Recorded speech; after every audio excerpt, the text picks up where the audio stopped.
Mwenyeji wetu na tena mgeni wa heshima siku ya leo, rafiki yangu wa miongo mingi sana, Martha Karua, waheshimiwa viongozi vinara wa vyama mbalimbali, wazalendo wa Kenya, hamjambo.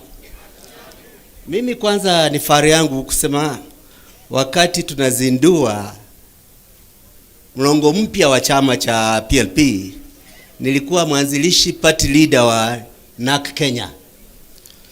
And the DNA of NAK Kenya as a party that is responsive to youth vibes, to new thinking, remains to inform my thinking about this country.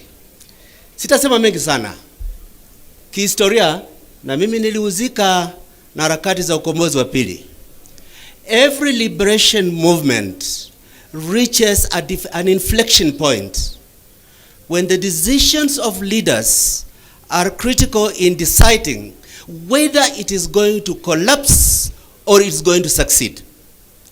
The best example we have is 1991.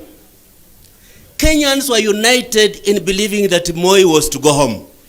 You did not need to tell them any other reason why Moi had to go home. They knew he had to go. The problem was everybody wanted to become the new Moi. If you remember 1992 elections, because of a critical mistake we made in 1990-91, Moi remained president after winning 34% of the popular vote. We are approaching a similar inflection point. Across this country, you don't need to say very much to convince people that Ruto is a terrible disaster to this country.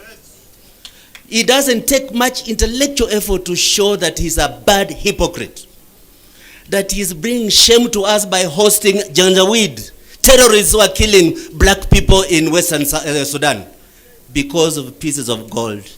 You don't need very much to show that a person who keeps praising his intellectual credentials and does not show any evidence of exposure to education in his utterances in public does not do scholarship justice.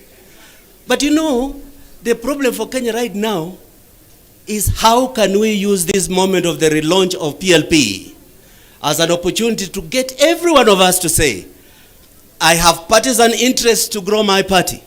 I have personal political ambitions to move forward. But I have greater ambition to be part of national solution that Kenya must be liberated from the yoke of Ruto more urgently than my personal desire for political office. If we can take that as our main message going forward, the dividends are very, very close to us. 1991 we had a problem. We did not have a Martha to bring us together and say our goal is larger than our personal ambition. But imagine if this had happened 2 years ago, no boys would have been picked from their homes in Kondele and their bodies found slaughtered by guns. No youth would have been shot on the streets of Nairobi and became statistics in mortuaries with impunity.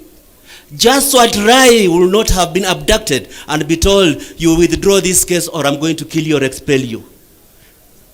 Today, the blood of Gen Z, the fate of investors, the aspirations of a nation call upon us to be genuine in our determination, take shame off our nation, return humility to leadership, and find a higher calling that national liberation is more important than your personal political ambition. Thank you very much.